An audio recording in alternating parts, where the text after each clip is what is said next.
सलाम अलैकुम dear student. जैसे फ्रीडल क्रॉफ्ट रिएक्शन हम डिस्कस कर रहे थे, मैंने आपको कहा तीन तरह से हम इसको रिप्रेजेंट करते हैं। एक टाइप मैंने आपको सिखा दिया था, alkylation of benzene.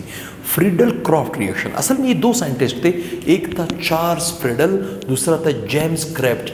Charles Friedel जो था वो फ्रेंच केमिस्ट था और जेम्स क्राफ्ट जो था वो अमेरिकन केमिस्ट था, जिन्होंने इस रिएक्शन को इंट्रोड्यूस करवाया 1877 में। कितने में? 1877 में। एक रिएक्शन हम पढ़ चुके हैं, अल्काइलेशन ऑफ बेंजीन। मतलब अगर हम आपसे कहें कि फ्रीडल क्रॉफ्ट रिएक्शन को डिफाइन करो, तो आप कहोगे, आप उसको किस तरह डिफाइन करोगे? दी अल्काइलेशन और एसाइलेशन और arylation of benzene ring is called Friedel Crafts reaction. Alkylation को तो हमने डिस्कस किया, अभी हम डिस्कस करने वाले हैं एसाइलेशन को। नंबर 2 कौन सा? Acylation. Acylation of benzene ring या बेंजीन, ठीक है। Acylation of what? बेंजीन, ठीक। सबसे पहली बात हम एसाइलेशन को डिफाइन कैसे करते हैं, ठीक। चूंकि ये सब्स्टिट्यूशन रिएक्शन है, इलेक्ट्रोफिलिक सब्स्टिट्यूशन रिएक्शन है, तो हम इसको इस तरह डिफाइन करते हैं। हम कह सकते हैं the substitution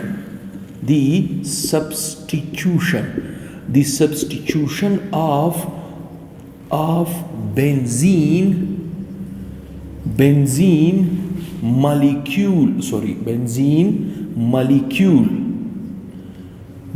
molecule by acyl group.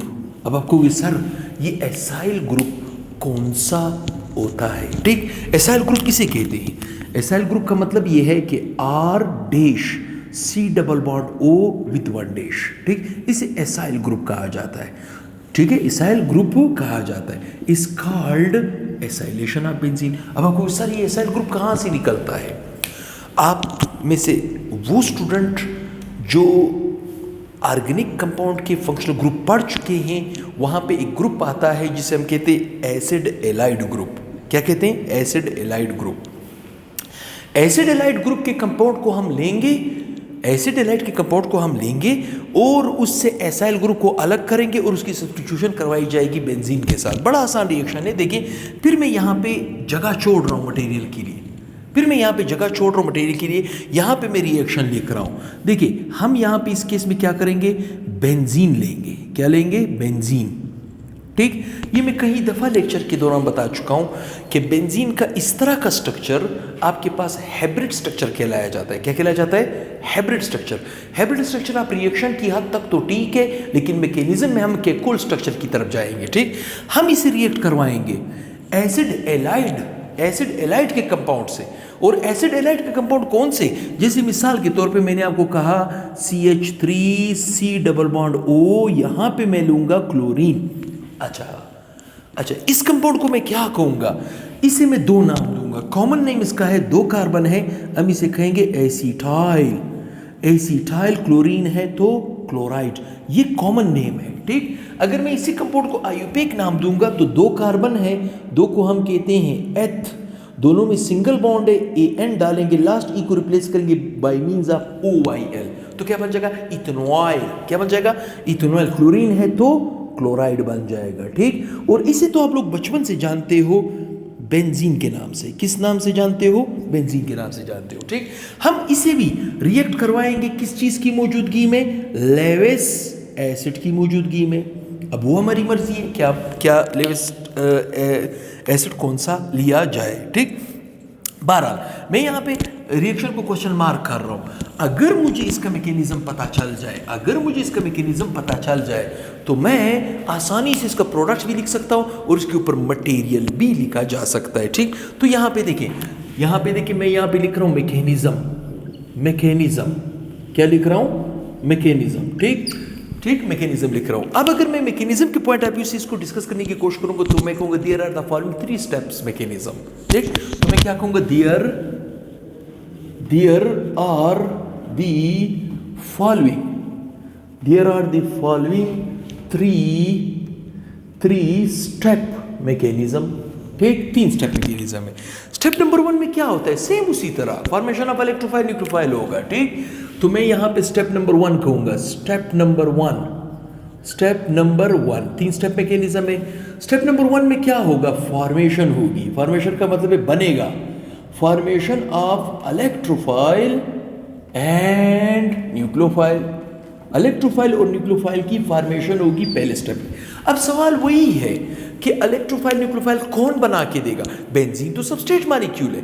Benzene के साथ जो मॉलिक्यूल रिएक्ट हो रहा है, एसिड एलाइड का जो कंपाउंड रिएक्ट हो रहा है, उसे हम क्या कहते हैं? Reacting reagent. क्या कहते हैं? Reacting reagent. इसका मतलब ये है कि मैं यहां पे लूंगा रिएक्टिंग रिएजेंट।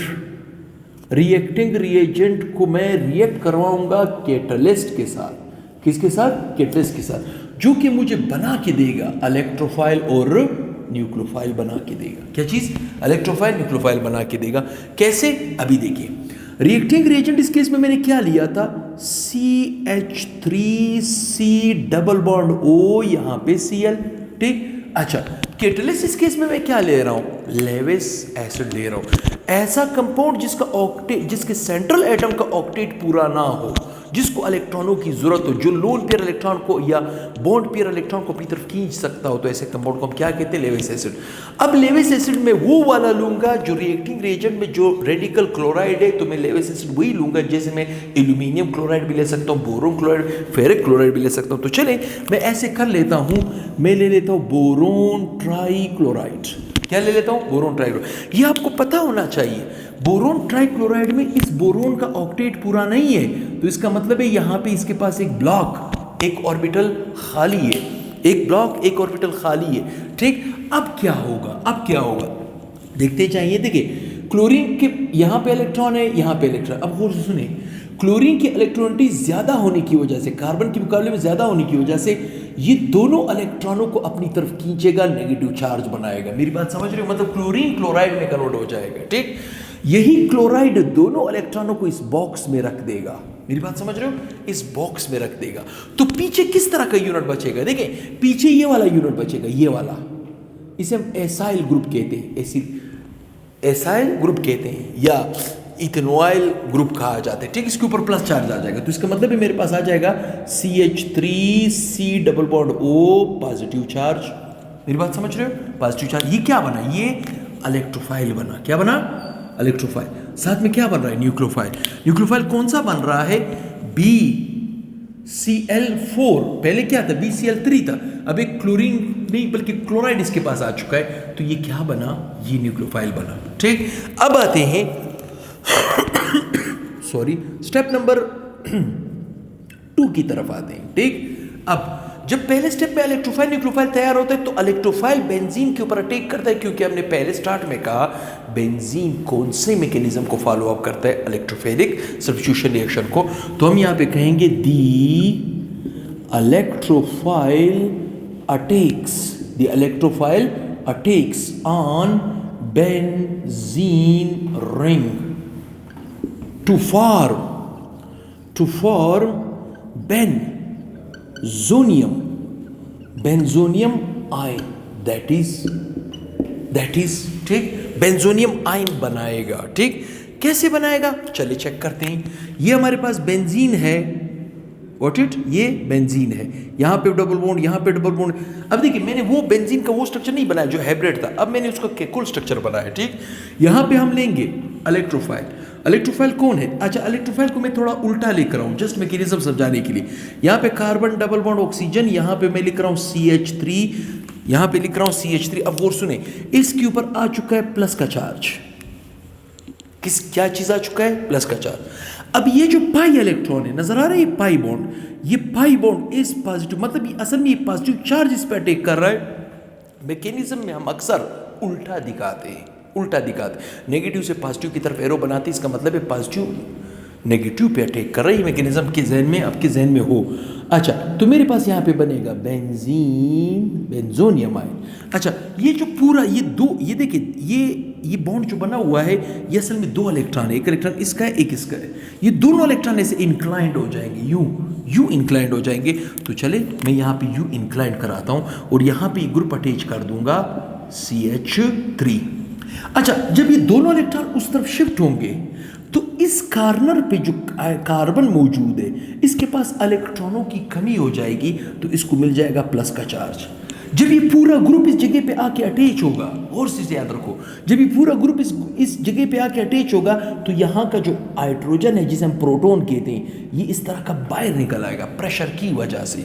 तो ये जो आपके पास ये एंटिटी बनी है इसे हम क्या कहते हैं? बेंजोनियम, बेंजोनियम आयन। क्या कहते हैं? बेंजोनियम आयन। चले अब आते हैं स्टेप नंबर 3 की तरफ, स्टेप नंबर 3 की तरफ।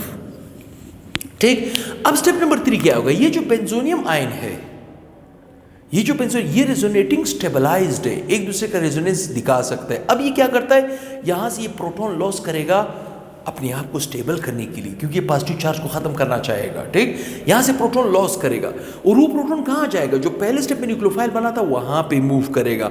तो मैं यहां पे कहूंगा the loss of proton from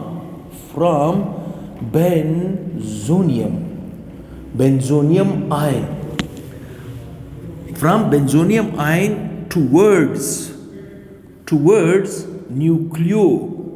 nucleophile to form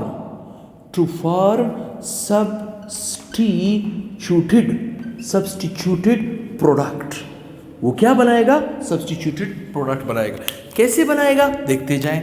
देखिए, ये आपके पास था बेंजोनियम आयन, ये आपके पास था बेंजोनियम आयन। ठीक है, बेंजोनियम आयन, यहां पे प्लस का चार्ज था, यहां पे हाइड्रोजन मौजूद था। ठीक, मैंने आपको क्या कहा कि ये जो हाइड्रोजन इसके साथ यहां पे बॉन्ड के साथ मौजूद है, यहां पे एक इलेक्ट्रॉन है, एक इलेक्ट्रॉन इसका है। ये इलेक्ट्रॉन यहां पे शिफ्ट हो जाएगा। जब ये इलेक्ट्रॉन यहाँ पे शिफ्ट होगा, दोनों इलेक्ट्रॉन यहाँ पे शिफ्ट होंगे, तो यहाँ से H+ निकलेगा। इस H+ को कौन पिक करेगा? वो जो पहले स्टेप में आपके पास न्यूक्लियोफाइल बना था BCl4-1। अच्छा, BCl4-1, ये माइनस चार्ज किस वजह से आ रहा है? क्योंकि क्लोरीन नहीं, क्लोराइड पूरा इस बॉक्स में आ चुका है, क्लोराइड। ठीक, क्लोराइड और हाइड्रोजन आयन मिलके क्या बना सकता है? HCl। क्या बना सकता है? HCl। तो आपके पास यहाँ पे देखें, ये जो नेगेटिव चार्ज है ये इस पॉजिटिव चार्ज प्रोटॉन को खींचेगा और ये इलेक्ट्रॉन यहाँ पे शिफ्ट हो जाएंगे, ये पॉजिटिव चार्ज खत्म हो जाएगा। तो आपके पास फाइनल प्रोडक्ट कुछ इस तरह बनेगा, C+O CH3। अच्छा, ये क्या बना और क्या बना? HCl + BCl3। मतलब हम कहते हैं ना रूटीन में, कैटलिस्ट आता है, रिएक्शन को तेज करता है, दो कंपाउंड को लड़ा के निकल जाता है और खुद अपने आप को निकालता है। तो देखो, निकाल दिया अपने आप को। ठीक, अब आप मुझे बताएं, वो जो रिएक्शन मैंने स्टार्ट में लिखा था, उसको मैंने क्वेश्चन मार्क कर दिया था। अब मैं यहाँ पे फाइनल प्रोडक्ट लिख सकता हूँ।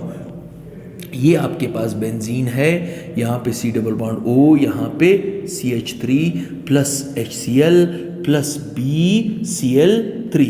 अब गौर से सुने, लेविस एसिड मैंने आपको कहा मैं एल्यूमिनियम क्लोराइड भी यूज कर सकता हूं, बोरोन क्लोराइड भी यूज कर सकता हूं और फेरिक क्लोराइड भी यूज कर सकता हूं। मैंने ऐसा लेविस एसिड लेना है जो रिएक्टिंग रिएजेंट में जो रेडिकल होगा वही रेडिकल आपके पास उस लेविस एसिड के अंदर भी होना चाहिए। ये आपका कंप्लीट हुआ रिएक्शन। हाँ, यहाँ पे प्रॉब्लम ये आता है कि वो जो फाइनल प्रोडक्ट बना है, मेजर प्रोडक्ट बना, उसका नाम क्या है? उसको हम कहते हैं एसिटिफिनोन। कॉमन नेम उसका क्या है? एसिटिफिनोन। ठीक है, या अगर एसिटिफिनोन नाम जहन में नहीं बैठता तो आप इसको एक और नाम भी दे सकते हो, इथेनॉइल बेंजीन। क्या कह सकते हो? Ethanoyl benzene. इथेनॉइल बेंजीन भी इसे कह सकते हो। ये लोकल नेम होगा, वो स्पेशल नेम होगा। ठीक, अब आप मुझे बताएं, क्या इसके ऊपर अंग्रेजी लिखना मसला है? नहीं है, बिल्कुल आसानी से आप लिख सकते हो, when benzene molecule reacts with ethenoyl